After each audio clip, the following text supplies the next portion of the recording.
घर परिवार में चल रही विशेष परेशानियों के निमित्त और ना तो मांगलिक कार्य हो पा रहा है, ना एक पैसा जोड़ रहे हैं, चार पैसा टूट रहा है, कभी कोई बीमार हो जा रहा है, कभी किसी का एक्सीडेंट हो जा रहा है, कभी कर्जा ही खत्म नहीं हो पा रहा है।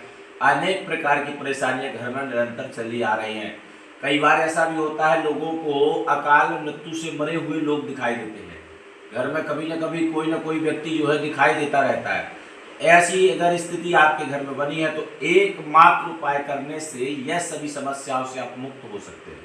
तो ये कब करना है, कैसे करना है, इस वीडियो में आपको सरलता से हम लेकर के आए हैं। तो अगर चैनल पर पहली बार आए हैं तो चैनल को सब्सक्राइब कर लीजिए, बेल आइकन दबाइए, ताकि जो भी जानकारी आ रही है सबसे पहले वह जानकारी आप तक पहुंचे।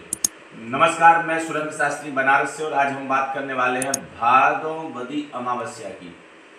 शास्त्र सम्मत प्रमाण है कि जब भी हमारे घर में पितृदोष होता है या किसी की अकाल मृत्यु होती है या हमारे यहाँ वास्तु दोष होता है या कोई अघटित घटनाएं होती है, इन सभी चीज़ों के चलते हमारे घर की आर्थिक स्थिति रुक जाती है।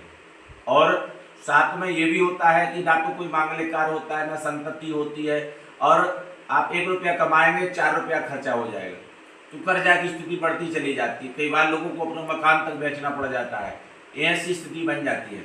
ऐसी स्थिति में व्यक्ति को विशेष रूप से वह कार्य करना चाहिए जो कि एक सरलता से और साधारणतः विशेष करके प्राप्त हो जाए।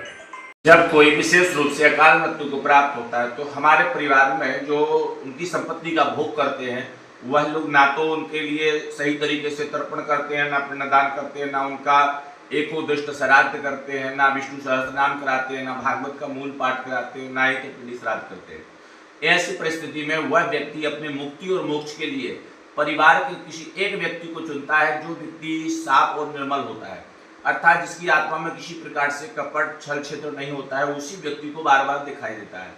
और अगर हमारी आत्मा सकारात्मक होती है तब तो ठीक है, अगर नकारात्मक भाव को स्वीकार करती है तो प्रेत फिर हमारे परिवार के किसी न किसी सदस्य के ऊपर हावी हो जाता है और ऐसी परिस्थिति में वह व्यक्ति परेशान हो जाता है।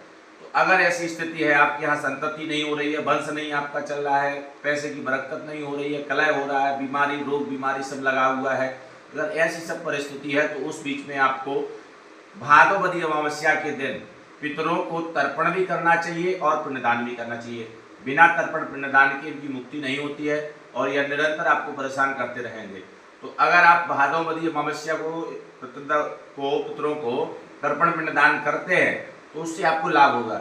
और जो लोग अगर भादों अमावस्या को नहीं कर पा रहे हैं तो पितृपक्ष में तो करना ही करना है, हर हाल में करना है।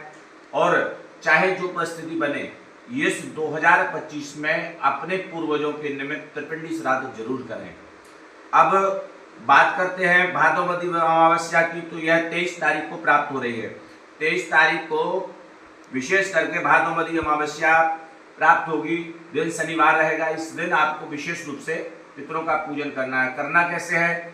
एक तांबे का लोटा लें, तांबे के लोटा में थोड़ा सा रोली डालें, थोड़ा सा सत्तू डालें, कुसा डालें, सफ़ेद चंदन डालें और डालने के बाद में सूर्य को अर्घ दें। ओम पितृ। बिना तर्पण के व्यक्ति का मोक्ष नहीं होता है और पिंडदान करना अति आवश्यक है।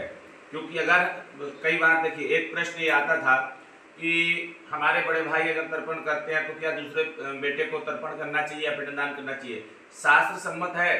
अगर 4 पुत्र हैं और चारों पुत्र अपने पिता की संपत्ति का भोग कर रहे हैं, चारों पुत्रों ने अपनी माता का दुग्धपान किया है, एक ही उदर से चारों संतानों का जन्म हुआ है, तो प्रत्येक संतान को पिंडदान और तर्पण करने का अधिकार है।